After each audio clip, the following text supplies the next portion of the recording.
Hey everyone, and welcome to The Explainer. Today, we're unpacking the latest financials and strategic moves from an absolute heavyweight in the green energy space, Waaree Renewable Technologies. We're going to zero in on their Q1 FY27 results, and let me tell you right out of the gate, the growth momentum we are about to uncover here is pretty explosive. When you look at the sheer scale of this growth, it's honestly pretty wild. In the first quarter of FY26, Waaree pulled in a very solid 603.19 crores in revenue. But fast forward exactly 1 year to Q1 FY27, boom, that top-line revenue surged to a staggering 924.25 crores. That is a massive 53% year-over-year jump. Okay, let's dive right into this and figure out exactly how they achieve this kind of velocity, and maybe more importantly, how they plan to keep it going. So here's our quick roadmap for the explainer today. We'll start with the Q1 FY27 power surge, go inside Waaree's growth engine, talk about riding the renewable wave, break down the APSPL acquisition, and finish up by looking ahead at their order book.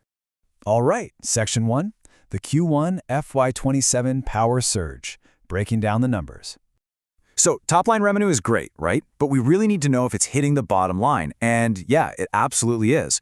Looking at EBITDA, that's earnings before interest, taxes, depreciation, and amortization, we see a jump from around 117 crores up to over 173 crores. That's a nearly 48% increase. And profit after tax, or PAT, that climbed from 86.4 crores to almost 119 crores, so a nearly 38% bump. This growth isn't just empty sales, it's translating to massive double-digit leaps in actual profit. But holding up a magnifying glass here, we gotta look at the margins too. For Q1 FY27, EBITDA margins came in at 18.77% and PAT was 12.87%. Now, while the absolute profits went through the roof, these percentages are actually slight dips from the previous year. It's a really good reality check. When you scale your revenue this fast, the costs of actually executing that extra work scale right alongside it. Moving to Section 2, inside Waaree's growth engine, and how EPC translates to massive scale. To really grasp how they pull this off, you have to look at their EPC model. For Waaree, engineering, procurement, and construction isn't just a buzzword. It's a totally integrated end-to-end lifecycle. It kicks off with design and engineering. They have an in-house team of 32 pros dedicated just to this. Then you've got procurement, which comes with a super strict 3-stage quality inspection. After that, they dive into the actual physical construction. And finally, they handle long-term O&M, or operations and maintenance. They basically own the whole shebang, from the first blueprint all the way to daily operations. Now, behind all the spreadsheets and corporate jargon, this is the physical reality. When we talk about utility-scale solar projects, we are talking about endless rows of complex infrastructure out in the elements. Getting this done requires absolute precision and huge logistical coordination on the ground. And obviously, you don't just build something this gigantic and walk away. To make sure these sprawling solar farms actually meet their design specs and stay safe, Waaree runs rigorous field quality monitoring. They use centralized systems to actively track everything, both under construction and completed plants. It's kind of like having a massive control tower making sure every single asset is performing perfectly. All right, Section 3, riding the renewable wave. Let's look at the macro tailwinds driving this sector. Because, Waaree definitely isn't operating in a vacuum. There is a massive wave of government support driving India's green energy transition right now. Just rapid fire look at these targets: 100 gigawatts of wind energy by 2030. The PM Surya Ghar initiative aiming to solarize 1 crore rooftops by 2027. We're talking 55 solar parks with about 40 gigawatts of approved capacity already in the pipeline.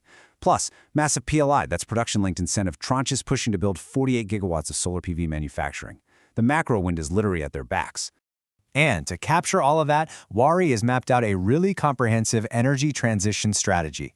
They aren't just sitting comfortably in the solar space, they're branching out. They're getting into wind and hybrid systems, diving deep into storage with battery and pumped hydro solutions, and this is absolutely crucial. They are aggressively expanding their footprint in power transmission and distribution. Which brings us to Section 4, the APSPL acquisition advantage, the dual engine strategy. So this is arguably the most transformative move they've made recently.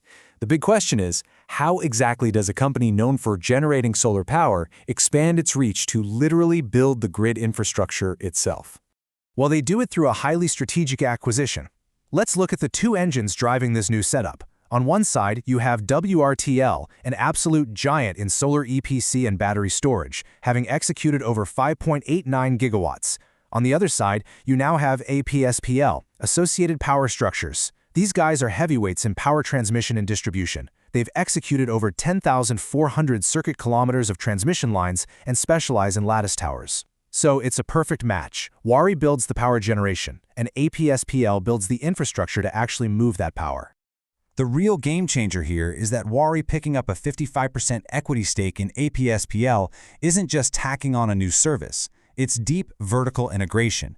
This gives Waaree an insane 108,000 metric tons per year of in-house manufacturing capacity for structures and towers. What does that mean for them? It dramatically cuts their reliance on subcontractors, drives down costs, and completely diversifies their revenue so they aren't just riding the highs and lows of the solar market cycle alone.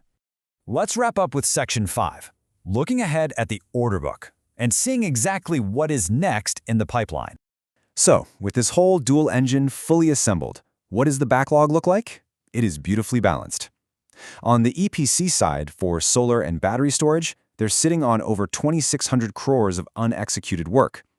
And on the newly integrated transmission and distribution side, over 2,700 crores lined up.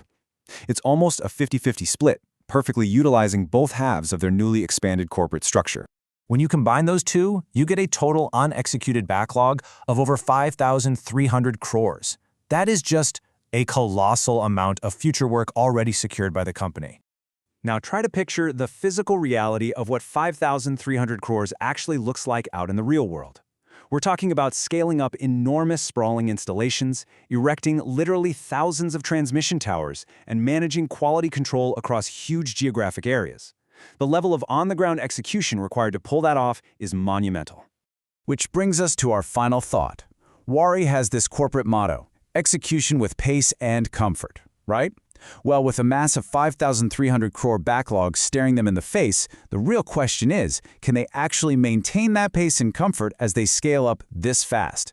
It's going to be the ultimate test of this new dual-engine strategy, and honestly, it's going to be fascinating to watch unfold in the upcoming quarters. Thanks so much for joining me on this explainer. I hope it gave you a clear, structured look into the mechanics driving Waaree Renewable Technologies today.